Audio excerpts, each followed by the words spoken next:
I think a lot of people spend too much time looking at the future when they need to figure out what's in the present today. Yeah. Like the way you live your life right now is actually going to be indicative of where you're going to be. One thing that I did notice is that because I threw myself into like hustling through photography to make it my career and to pay my bills and all, I neglected the side of photography that was for myself. Know what you want. And so that when you actually get the things that you want, you are happy with that. And so you don't get disappointed at the end of it. It's like, what did I do all this for, right? I'm not even happy with the outcome. I didn't even want this. Yeah. And that's the shittiest feeling to feel. Like I don't wish that on anybody. Like to do all that work and realize that you actually didn't want the result. Like that is the worst.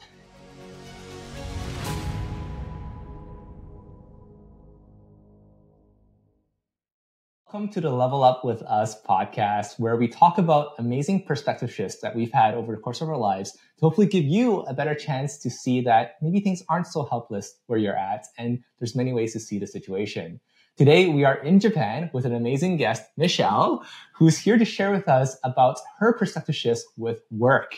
And I'll let Michelle kind of introduce herself. She has a really, really interesting career. She has done so many amazing things in her life, and maybe you can just take it away and share a bit about yourself. I'm Michelle Chan, and I'm from the United States, originally born and raised in California, raised in Silicon Valley, Cupertino, and then went down to school to LA, lived around there for a while, got sick of it.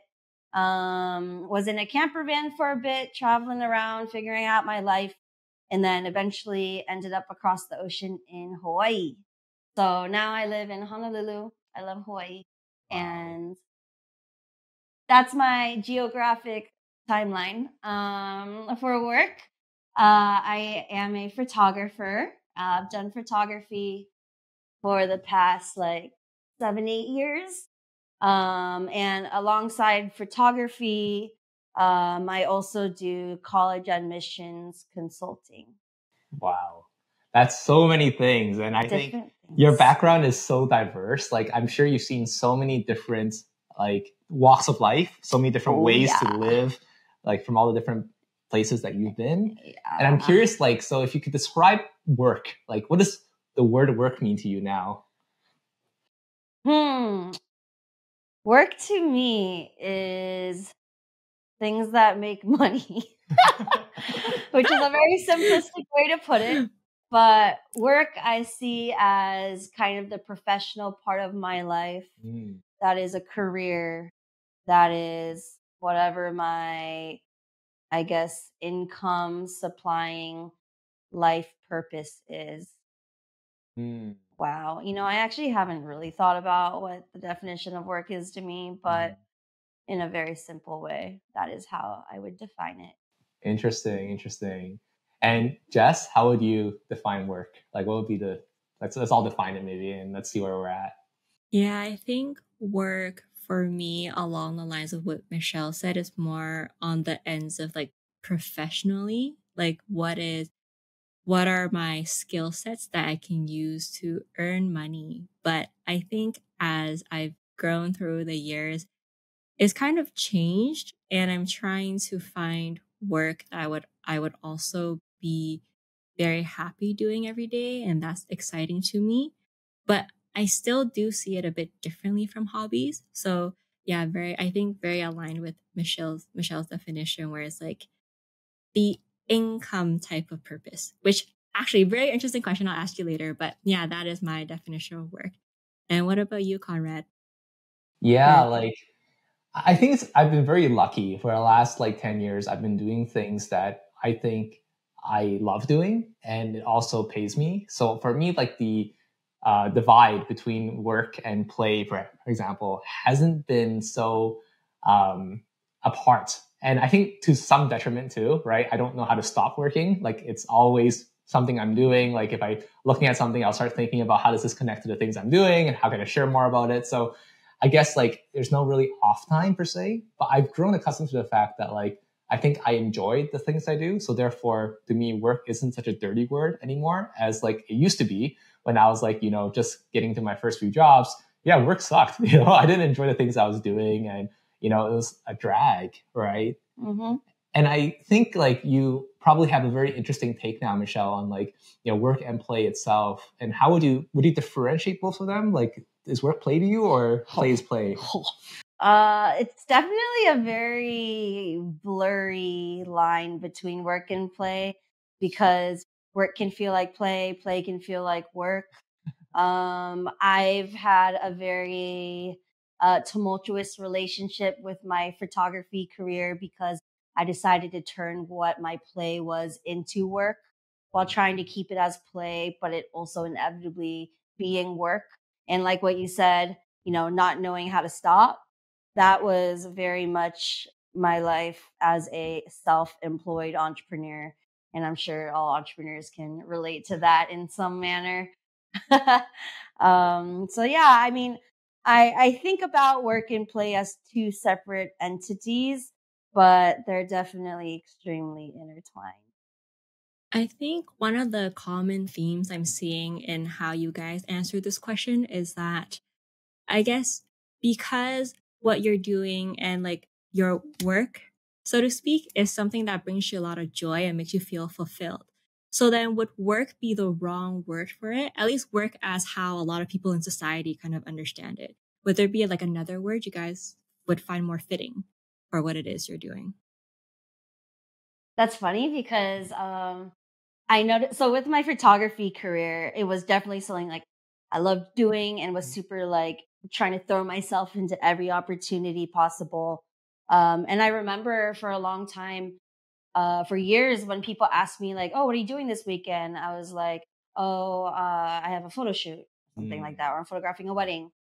And then in a couple more recent years, I think because I've been around more people who have more traditional work lives, 9 to 5s, but also the fact that photography has become less play for me than it was before. I started, if someone asked me, "Oh, what are you doing this weekend?" I'll be like, "Oh, I have work." And I'm literally doing the exact same thing. Right. But I stopped being like, "Oh, I'm doing photography. Oh, I'm doing work." And that I think is like characterizes my relationship with work over the years. So like the things you did that you used to love ended up being more work focused in your mind. Now, yeah. Oh my God. Yeah. Oh, I have so many thoughts about turning your hobbies into work, monetizing hobbies, commodifying hobbies. Oh, especially as like a creative and you're surrounded by, or I used to be surrounded by a lot of other people who also kind of meshed together their work and their play.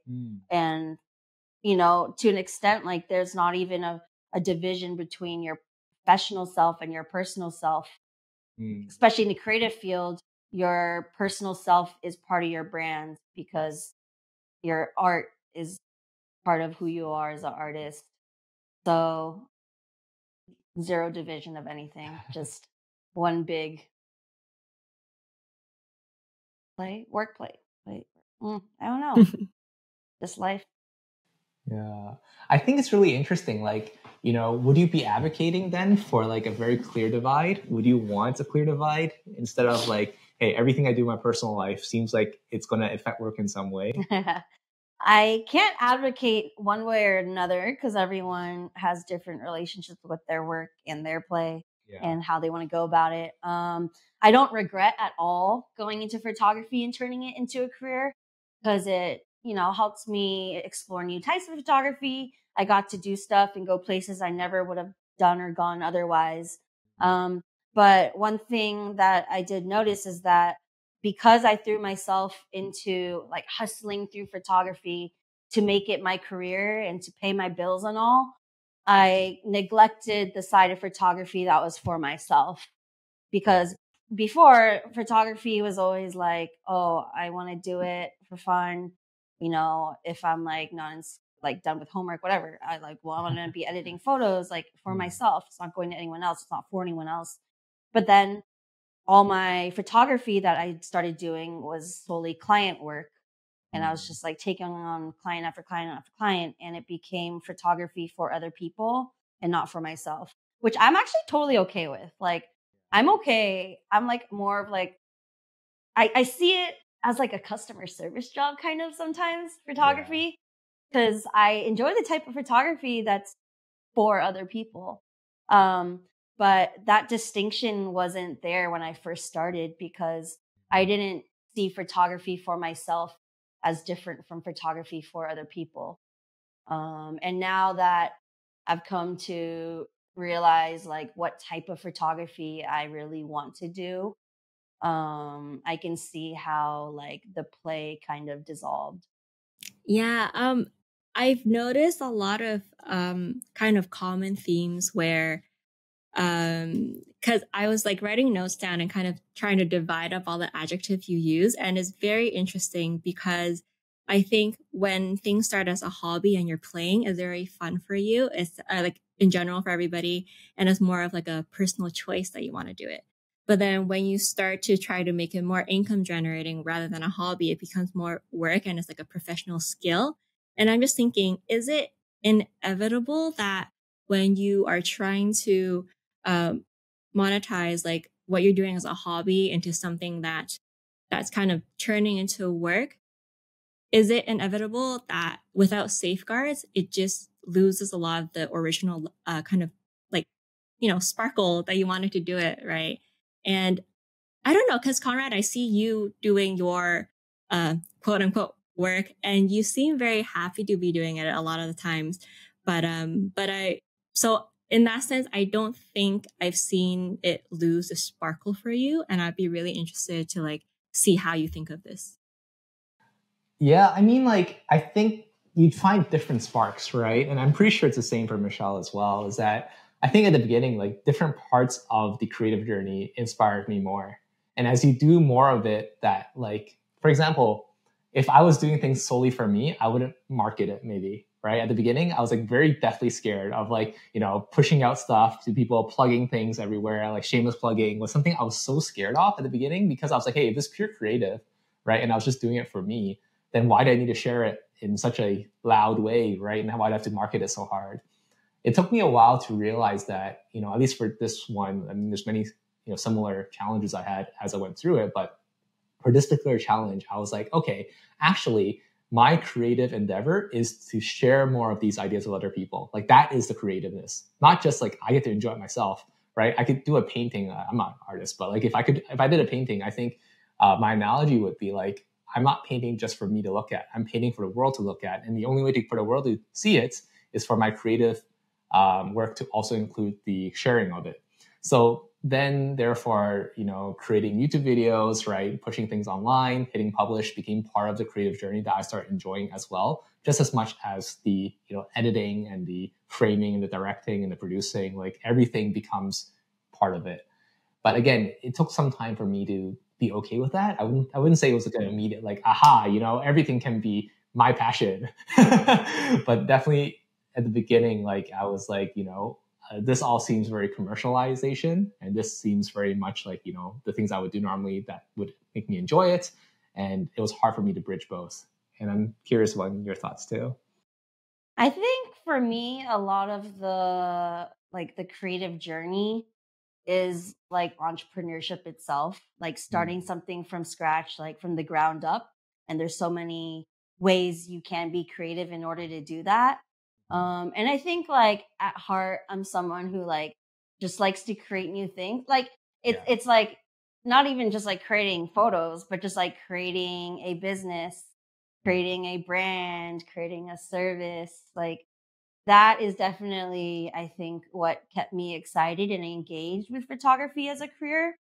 But as photography as an art started becoming less appealing to me being in the professional context, that's why I've kind of started to pull back on photography in order to make more room for it as a hobby in my life, which I completely have neglected for the past 7 years. Like of my career, like I stopped doing much photography for myself. And that's why I have another job as a college admissions counselor, because in that way, I also get to be somewhat of an entrepreneur, like working for myself, starting my own business in it. Um, Getting my own clients, and that kind of, yeah, that creative spark, I guess, has been renewed in me. Let's differentiate it, because I think this is so interesting, is that you have this like hobby bucket, right? Which is like pure, like, photography, things that, give you joy, spark joy and things like that. And it seems like your entrepreneurism is like satisfying seemingly a different bucket of creation, right? And that creation is different than hobby. I think that is like somewhat different for you. That's what it sounds like, at least. Could you elaborate It can more? be. I would say that there are things that I've created that have not been meant for income at all. Yeah. And still the process of creating it and growing it was creation, but it was also a hobby. Okay. I'm in particular, I'm thinking about the Asian Creative Network. Okay. Like growing the LA chapter for me had zero intention of ever making it into like a career or job or monetized. It was just like growing a community. And there were, a lot of creative ways I went about doing that. And to me, I think that would still fall in the hobby bucket, because I guess like community building and meeting people and talking to strangers, all of that is a big hobby of mine. Yeah. Actually, so this is really interesting. Is like, I might even categorize it differently now since you said that. Like, I think we're all driven by different motivations at different times in our life, right? And that's what we call perspective shifts, right? At the beginning, when we were doing like our first kind of foray into the workplace, it was more like, hey, I'm doing this for money, right? I do this, give me income, right? I'm just going to survive and give me some money, so I can pay my bills. That's what I'm doing this for, right? And if I'm getting paid, I'll do it. That's the whole idea. But eventually, as we get like a base of like, these are our basic needs already fulfilled, every additional income earned on top of all that, right? On top of like a base living salary, it's just like, okay, what do I want to do, right? So that I can get what I want out of the world, right? I want to get, more, money to buy more equipment, to buy more things, to, have a better lifestyle. Those are just my wants manifested as the things I do. And then eventually, I think where it gets to is like, okay, what can I do for my community, right? I think what you did with the Asian, community network, like, that's really, like, I would say like it's an amazing thing that you did, because you're helping people that are like you, right? Find a place within, the amongst LA chapter. Others. Yes. And I think like that's like more like work driven for a cause of belonging. For me, like doing photography was a way to fulfill my creative needs, have like a self-employed lifestyle, and obviously like do something I loved as much as I could. And that sort of doing like the balancing of the doing what I want to do for the sake of doing it, but versus doing stuff for like the sake of the income, like that's always been like super messy and gray for me. And so that has been like continuous throughout my career, always doing that balancing. And then like while I was doing that balancing, then came the balance of how much do I dedicate to my photography business and career and all, and versus like how much of my effort and energy do I want to dedicate towards like the community and other people. So it's definitely been like I don't know what I'm doing, but I'm trying to balance everything and juggle everything I want to do. Yeah. I mean, absolutely, I can resonate with that, because I don't think necessarily, like when I say stages, I don't mean like you graduate stage and you never go back, right? Obviously, like it's a ebb and flow. Sometimes you do more of one, more of the other. Right. Actually, what it sounds to me is that now you're just trying to find, the way to balance everything, which is like systemizing it in some way, right? Oh, I'll spend X amount of hours on this. I'll spend X amount of hours on that. And again, it's not perfect, right? But you're just finding your way. I wish I structured my life that well, and no, I don't think about number of hours or anything. I think about what I feel like doing, what my mental health needs, and what my bank account. Very, very practical, actually. Yeah, Jessica?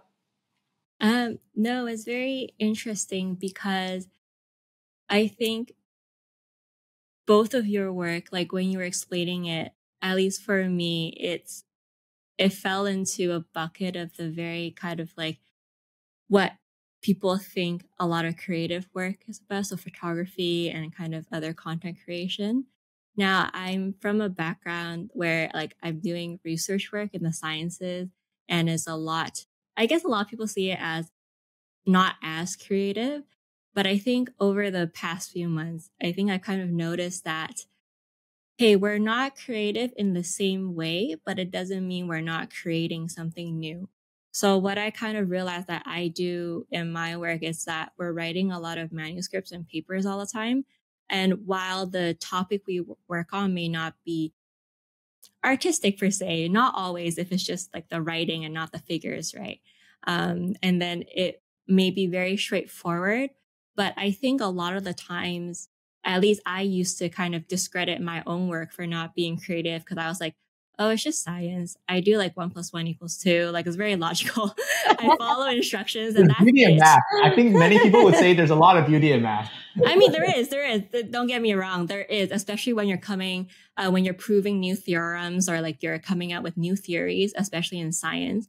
And I think I'm starting to notice a lot more where my own creativity comes out, not in an artistic sense, but maybe more of like, a theory building or a concept building or like a solution generating step.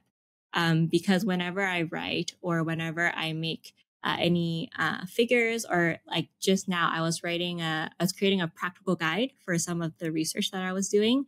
And I was like, hey, wow, I actually like had to look at a lot of other work for inspiration and then come up with something myself and kind of prove and say why it's new and why like people should use it. So I think it's not until more recently this year where I noticed like you guys are mentioning that there are different kinds of creativity out there. And at least for me, for my work is still work in a sense, but I do see where I can add in more creativity. And that was kind of like a pretty like mind blowing revelation for myself when I was doing work. Yeah. Like I think it's really nice because I think it actually encapsulates a lot of what I think about too, which is like, you know, uh, let's substitute again words, right? Because I think the way that we use words in our common day-to-day terminology, like creative is like artists or like entrepreneurs or whatever. And like I said, as a researcher, it's like I'm not creative per se. And I think once we say that, then we end up, losing a lot of the value of what the actual intention is behind that word. And I think what instead we could use maybe is here is like, what motivates you? What's your drive, right? And I think the drive to do something is what we're just all talking about here, right? Whether it be drive to survive, right, or a drive to get paid in some way, or the drive to do something for your community, the drive for purpose, right, doing things that you love, you enjoy, or in this case, the drive to create systems, right, and create like structure and just again make that thing work. I think like that's a big creation process. Like to me, I enjoy that a lot. Just like figure out even this process of like building this podcast, right? It's a new thing every time. It was our first time doing like two persons, studio, and then we have just at the studio, and like this is weird, this is interesting, this is fun, right? Yeah. Because we have to build it, we get to learn something new, and I think that drive will just transform. And again, to me, it's just so fascinating because like it's definitely not how I imagined work to be like 10 years ago. I think I'm really interested to know like how you kind of transitioned into college admissions. Like I know you mentioned that you wanted to kind of start another more like entrepreneurial kind of endeavor, but how come college admissions of many Yeah. things? Yeah, I know. It's so different, right? So I studied psychology in my undergrad. And being a people person, I've always enjoyed work, work, where I get Dirty to word. work with people.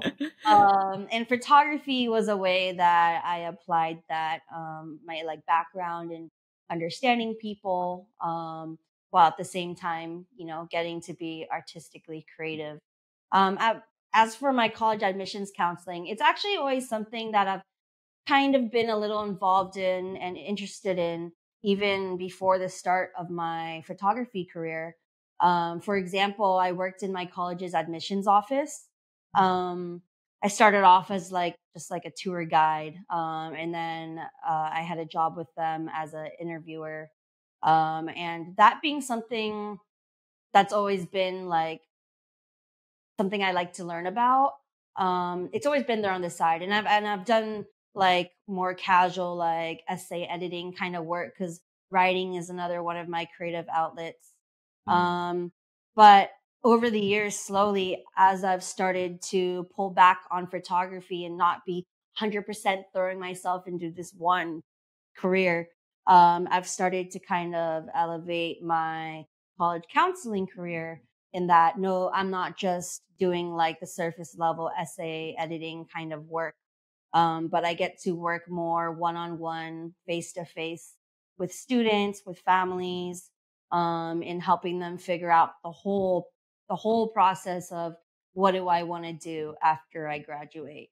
Um, and so, in the same way, I'm still doing like people work and I'm still utilizing psychology or using my understanding of various different backgrounds and walks of life for a service that is very much like getting to be intimate with someone, having like making sure that they can feel comfortable, because just like you need to make someone feel comfortable in front of a camera to do good photography, you need to make like students and families feel comfortable like opening up, telling you about like their wide range of interests or what they care about, what their values are.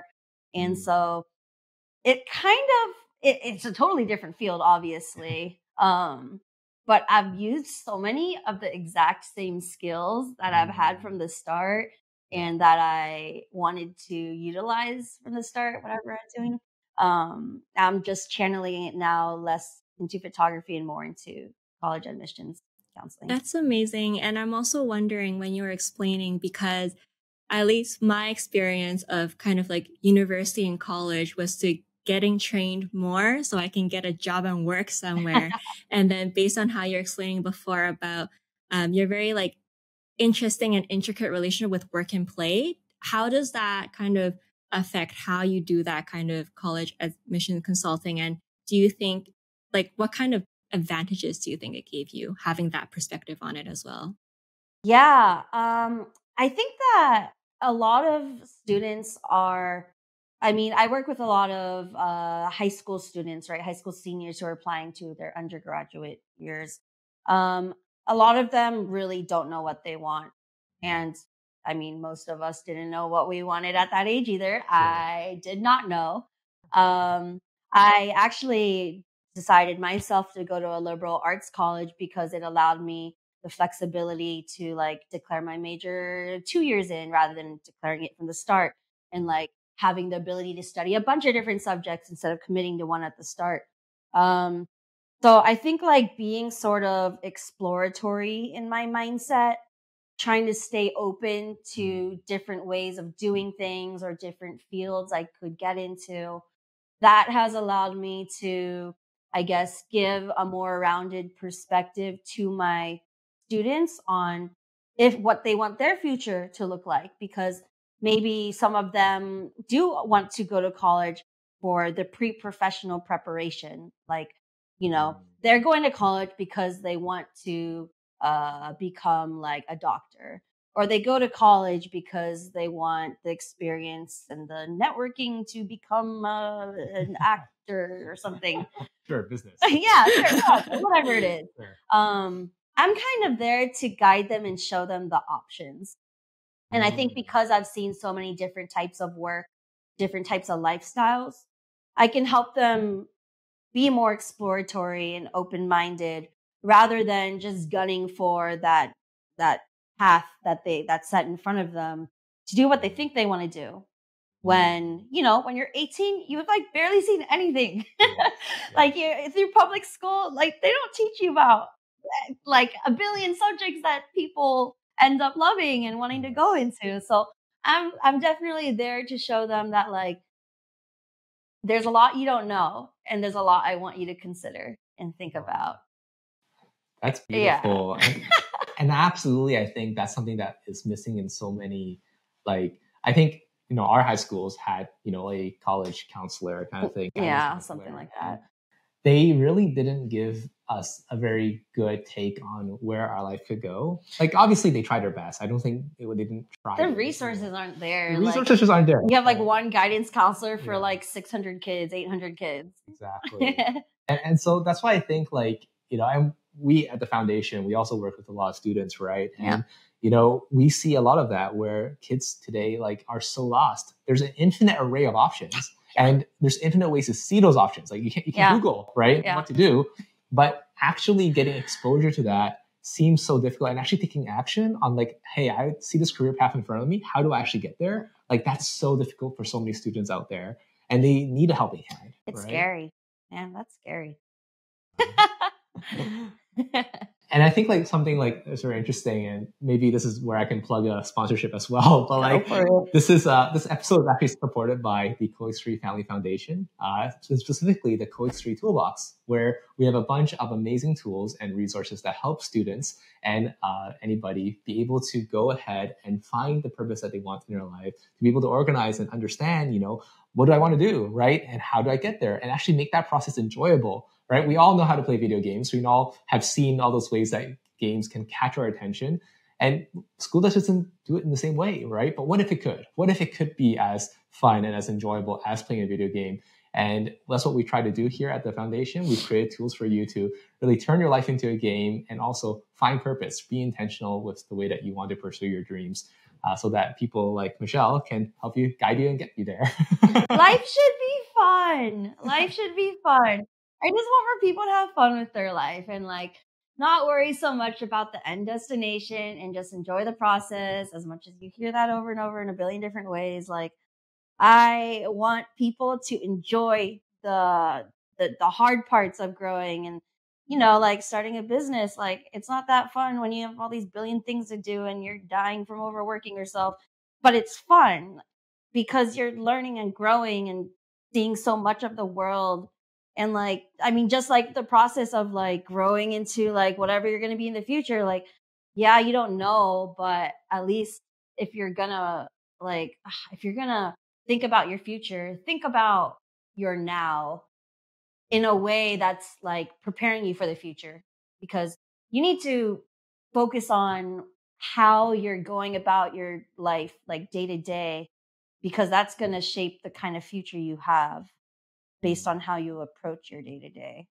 Like, I think a lot of people spend too much time looking at the future when they need to figure out what's in the present today. Yeah. Like the way you live your life right now is actually going to be indicative of where you're going to be. Oh, totally. If every day you're like, hey, I'm going to work out tomorrow, right? Or I'm going to only study tomorrow and I'm only going to do that tomorrow, then, hey, you're actually not going to get to tomorrow because you're not doing shit about it today, right? Plus, like when you look into the future, it's going to be scary because there's so much unknown. Yes. And like, don't even bother. Like if there's no way to know, why keep on speculating? Yes. Just like focus on what you're doing now and like what is in the day to day, because if you're happy with your day to day and all your short term lifestyle goals, then it's going to lead you to a long term destination that will still be happy in the summation of the happiness in the short term. Yeah. No, when you guys were kind of explaining that, I was just thinking how, at least for me, the school system wasn't designed for me to think about what I was doing every day. And it's very interesting because for me, I knew, I thought I knew where my end destination was. So then I kind of worked towards it. But I did in a sense that was like, I'm just following the steps and grinding through it. I'm not really kind of enjoying it, but I do know where the end is. But then now it's kind of, because I think that's how school was designed for me. It's like, this is your end goal. This is the end of the semester, end of the year. And you just got to like get to this point. So then for me, I was like, okay, I'm going to follow these steps and I'll get there. But then now I think it's a very different way of me like kind of understanding what it means to kind of live in the now, because now it's not really like the end goal is this course or this grade or this degree. The end goal, I guess, for me is really like, what habits am I keeping every day? Like, for example, am I exercising every day? Am I eating healthy every day? Am I making choices that are aligning with my values every day? And I think that's a very different shift or like different perspective I had when I was younger. Because when I was younger, I was like, hey, I have an exam coming up in 12 weeks. I have 12 chapters. I'm going to finish studying in like the first 8 weeks so I can just review in the last 4 weeks. But it's like, am I enjoying the studying? Like if we're enjoying the now, right? Or am I just like, hey, that's my end goal. I'm going to work towards it. And I find it very interesting for myself how like my perspective kind of changed from when I was younger. I totally thought of something while you were saying all of that. I think that before what you say about the goal being your like lifestyle changes or like your habits, it's like, maybe back then, like I wanted to say like, oh, my goal is in a month, I want to lose 20 pounds. Instead, our goal should be, my goal is to eat healthier every day, work out every day consistently. And that'll get me to an end goal. And, I don't know like, if I was just thinking I want to lose 15 pounds in a month, there's like so many unknowns of getting there. And you're just fixated on getting there that you're not fixated on how you're getting there. You should focus on running every day for 30 minutes, whatever. And the goal should be to be someone who runs 30 minutes every day. Yeah. And that's actually like so good, because I think that's something that I talk about a lot, is that, the evolution of our wants actually goes from like, I want to have things, right? I want to have this certain, body, right? Let's say, let's just keep using the body analogy. I want a certain body, like toned abs, whatever it might be, right? And then next thing is like, okay, I want to do things. I want to run a 5-minute mile, right? I want to do these things. I want to run a marathon. These are things I want to do. But ultimately, what we should be focusing on, and the highest tier of that is, I just want to be someone that gets up and wants to exercise. Yeah. I want to be someone that wants to, eat well. And hey, you know what? Eventually, I'll get the body that I want. Eventually, I'll be able to run that thing that I want to do. Like, as long as I live the life that I want to live. And I think that is something that about you. And that's like a now thing. Yeah, it's a now thing. It's like, hey, you know what? This is today, like what I want to do. This is the person I want to be, and I'm going to live that person and be that person, my best self, right? Yeah. Every day that we can. Yeah. Wow. Be your best self. So many thoughts. That's awesome. No, I love that we're on this tangent, and thanks, guys. And again, we have tons of templates to help you guys with these kind of challenges in your life. Check them out at tools.x3.family, and then back to the episode. Yeah, so I guess like maybe I want to move this conversation to like something that we touched on briefly, but I think we can go deeper on, which was like, I think the way that we initially went about work was, hey, I studied XYZ things, and therefore I'm going to go into that career. But you studied psychology, right? And you are obviously applying it in your career, but in a very different way. I am not a psychologist. Right. No, but a very different way than you thought. And actually, but we did joke earlier that like college admissions is in a way kind of therapy for kids. Oh, yeah. I'm totally a therapist, unlicensed. Did not go into college debt for it, but yeah. No, I've actually, as I was like, figuring out where I wanted to go with my career, I actually really thought I wanted to become a therapist and to go to grad school to get my master's in counseling psychology so I could become a therapist. And then I realized the job I have right now as a college admissions counselor, I'm basically already a therapist for these stressed out 18-year-olds. And like, if I can serve as a therapist, but not have to go to like whatever years of grad school and pay a bunch of money, why don't I just become like the type of therapist I want to be? Maybe a little less educated of a therapist in this job that I already have. Like, I don't need to become like licensed in order to serve the purpose that I want to serve. Like, there's other ways I can serve that purpose of wanting to therapize people. I think that's amazing because it's like to me, it sounds like you realize that it's something that you want to do and you're already doing it. So why get another certificate or license when you can already do what you want to do? And when you were kind of saying that, I kind of realized that a lot of us, like me included, when I was in high school and even like elementary school, I was trying to race towards a title or a certificate or a license, whereas that might not make me happy when I actually get it, right? Because like, am I actually doing the things that I would want to do with that license? I don't know, but like I was kind of running towards like, oh, if I maybe get this degree or this license, I can do whatever I want. And I think it's great that you kind of were able to kind of practice what you wanted to do without having to go through all that.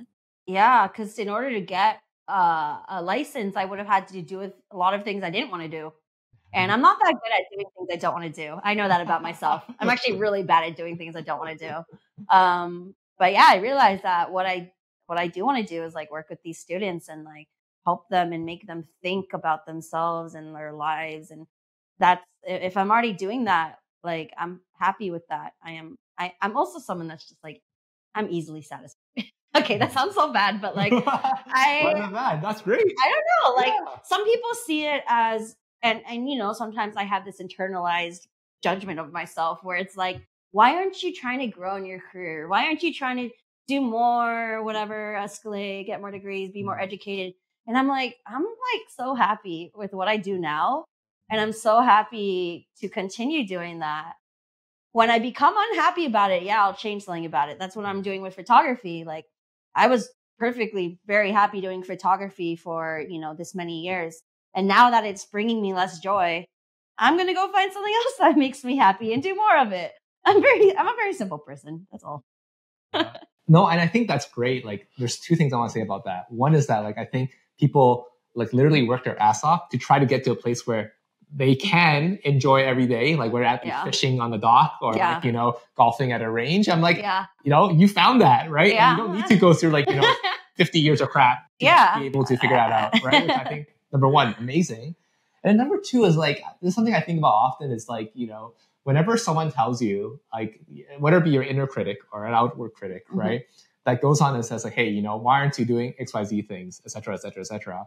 Like for me, I always think more about like, what is the life I want to lead, all right? And if my current state is something unacceptable to me, right, then yes, 100%, I want to get there. If this is not my best self and I don't enjoy this part and I think it's a detriment on me, on the society, on whatever it is, yes, change by all means. Yeah. But like if you are like happy as you can be, right? I'm happy as I can be. Right? Like I have a great life. Right. So then like, why do you need to listen to the whims of others, right? And even your inner dialogue too. Yeah. Right.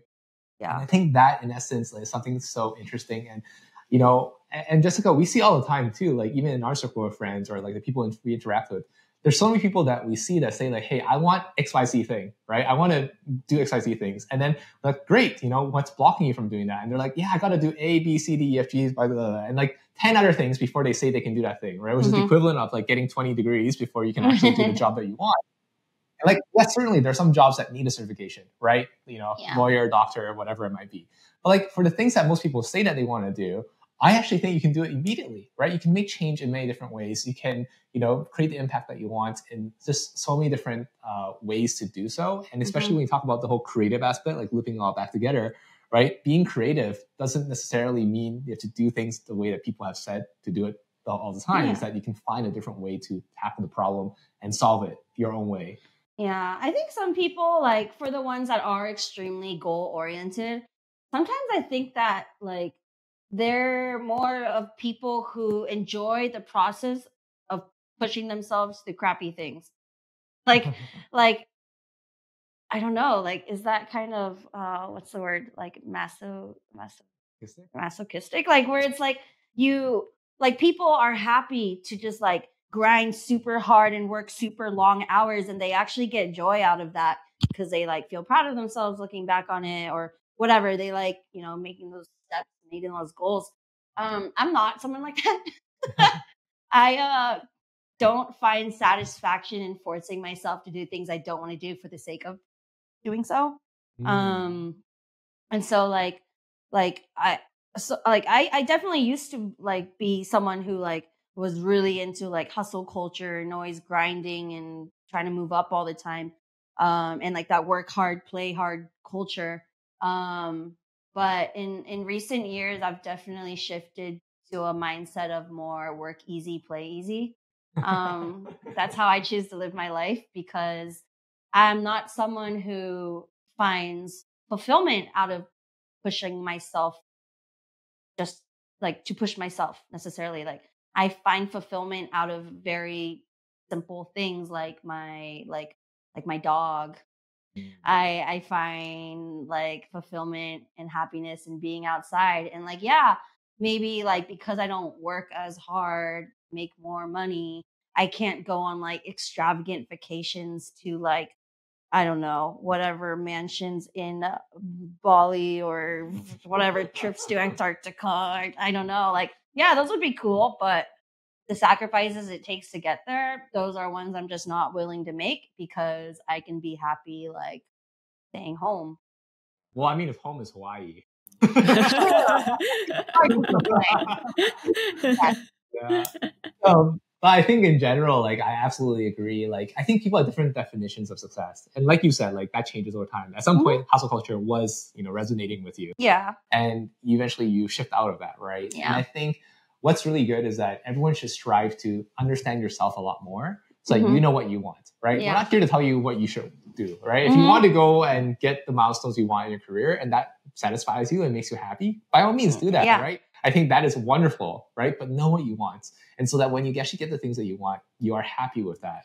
And so you don't get disappointed at the end of it. It's like, what did I do all this for, right? I'm not even happy with the outcome. I didn't even want this. Yeah. And that's the shittiest feeling to feel. Like I don't wish that on anybody. Like to do all that work and realize that you actually didn't want the result. Like that is the worst.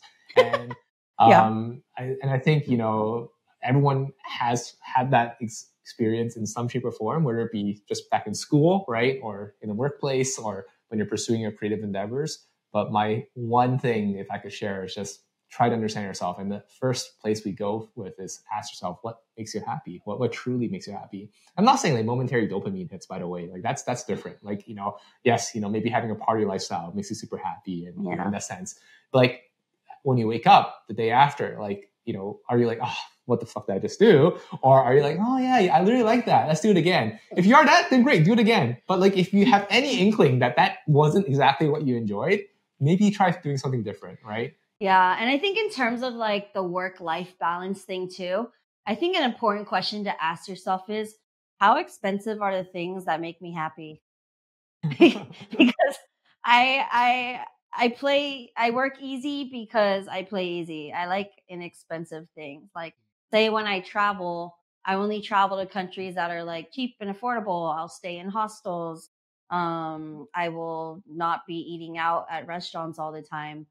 And because I don't need to fund an expensive play life, I don't need to work in a way that pushes me beyond what I inherently want to be doing.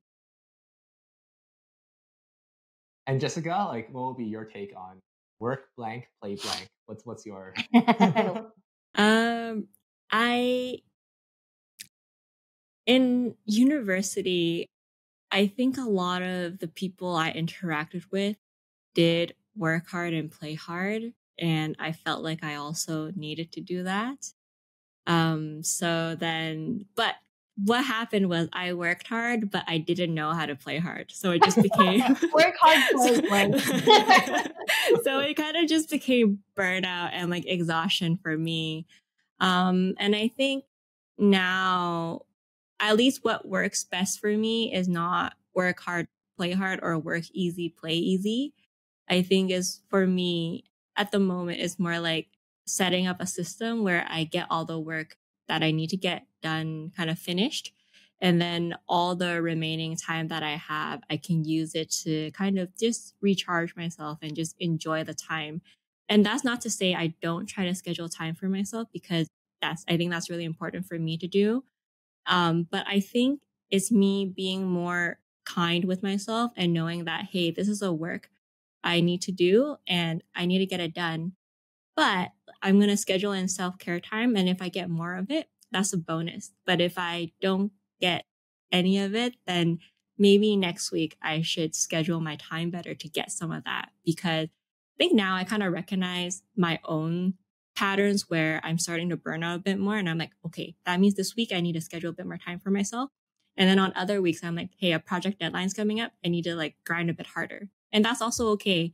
And I think it takes practice. It took me a long time to kind of get to my current place where, I don't have to have work-life balance. And like, other people's type of balance. No, other people's type of balance might be might be different from mine. And I don't know, maybe in the future I'll change my mind, right? Maybe I'll just be like, you know what?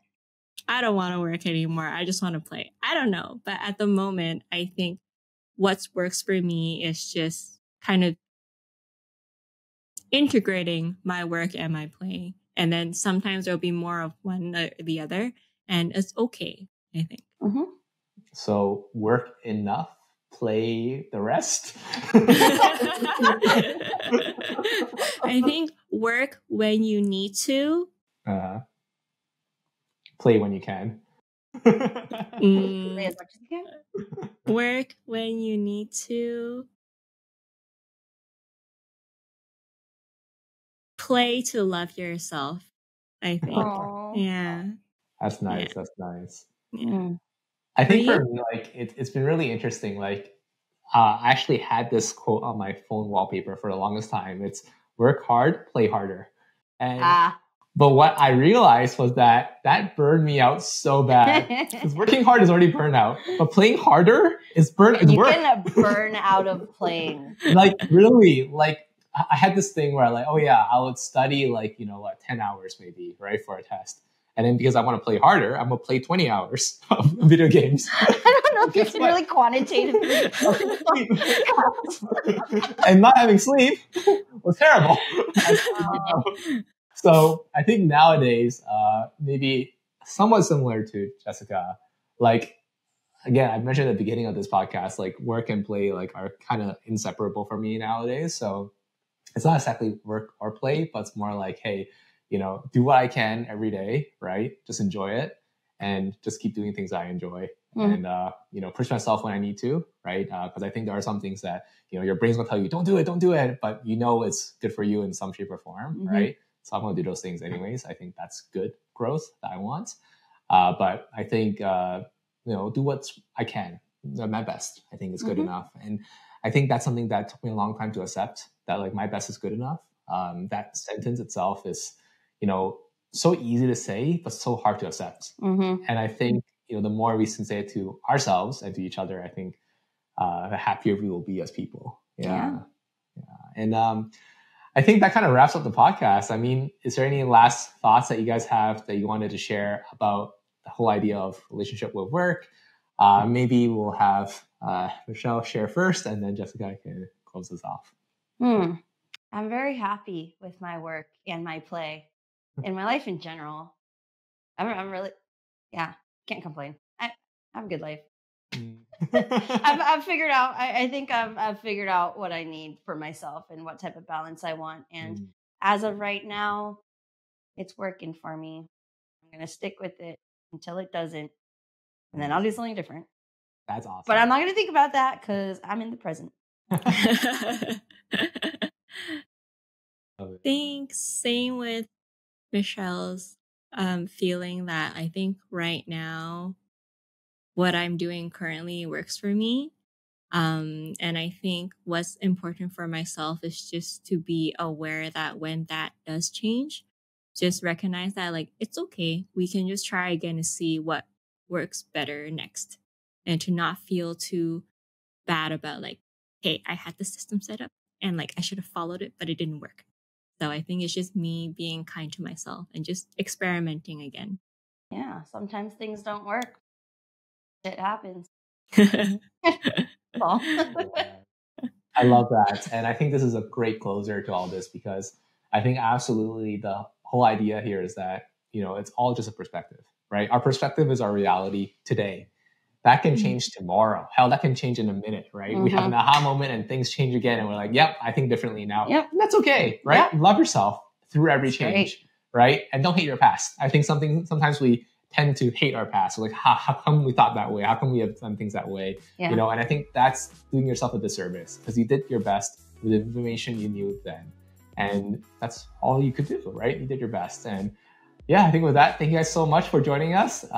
Everyone at home, if you enjoyed it, please let us know down in the comments below, and let us know what your relationship with work is like. And with that, goodbye. See you next week. Bye-bye. Bye.